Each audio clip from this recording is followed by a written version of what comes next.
Alhamdulillah an samu zubar ruwa jiya a jamhuriyar Nijar kamar da bakin ƙwarya. To wannan kira ne da jan hankali zuwa ga 'yan uwa 'yan Nijar musamman na birni da ƙauye. Kamar yadda kuke gani a haka ruwa sun yi ɓanna a cikin wannan yanki kuma sun yi gyara.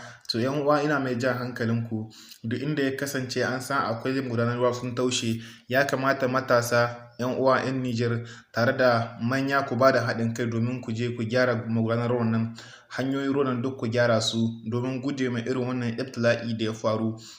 Hasashe ya nuna cewa a shekarar bana za a tafka ruwa sosai a ƙasar jamhuriyar Nijar kamar da bakin ƙwarya, kuma wannan ma alama ce kaɗan daga cikin alama ne.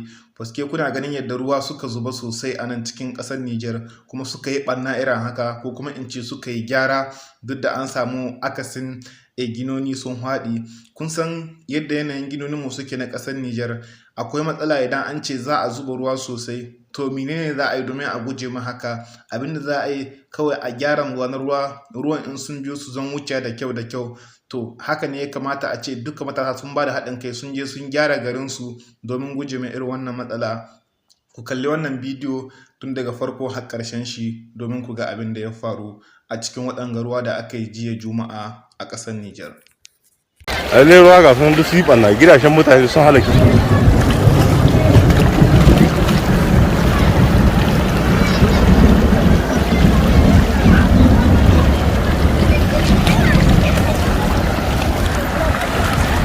Lallai ga hannun mutane ta ceto da suke ta yi. Kai ne na zan biya, ina na zan biya na kai. Kuma ya gwada musu aiki su kai. Lallai gina na suke so yi ƙasa.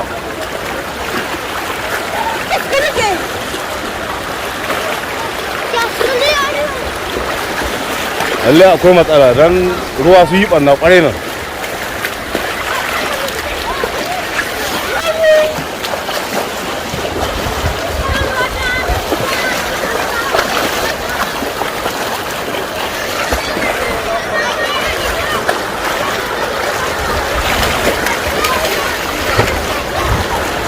Wani ya? Aga gina wata gina sun ta faɗo. Kai, ka fitar ne ko gina na faɗuwa? Fitar ne ginoni na faɗuwa.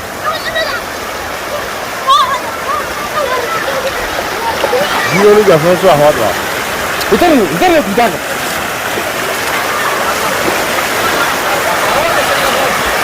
Ha?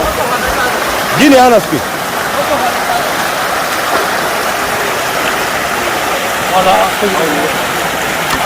Gidaje sun halake mu.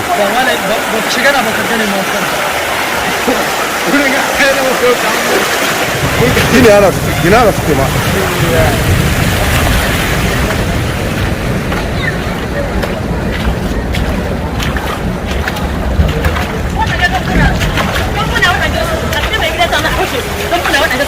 Mai gida kana yana?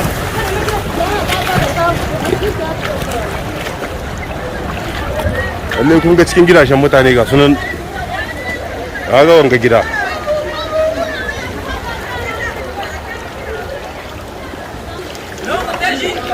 Wanga gida wangan zuna faɗi. Gida wangan zuna faɗi. Ta ga gida wancan ga can waɗancan makota duk. Ruwa. Lallai yau ta zaban gaba shiga ba hita. Gebe a hana kwa tsan shigowa. Wannan aiki ya dau hanyar lalacewa. Wannan dai mun gara go yana tare da mutum ba. Aiki ya dau hanyar lalacewa da abin ka ko malamce. Sabon gaba mu shiga babu ita. Ya Allah mu royo. Nijar ga ɗan Nijar, ayyarin jin daɗin can ba zan ƙi ƙasa ta ba ne.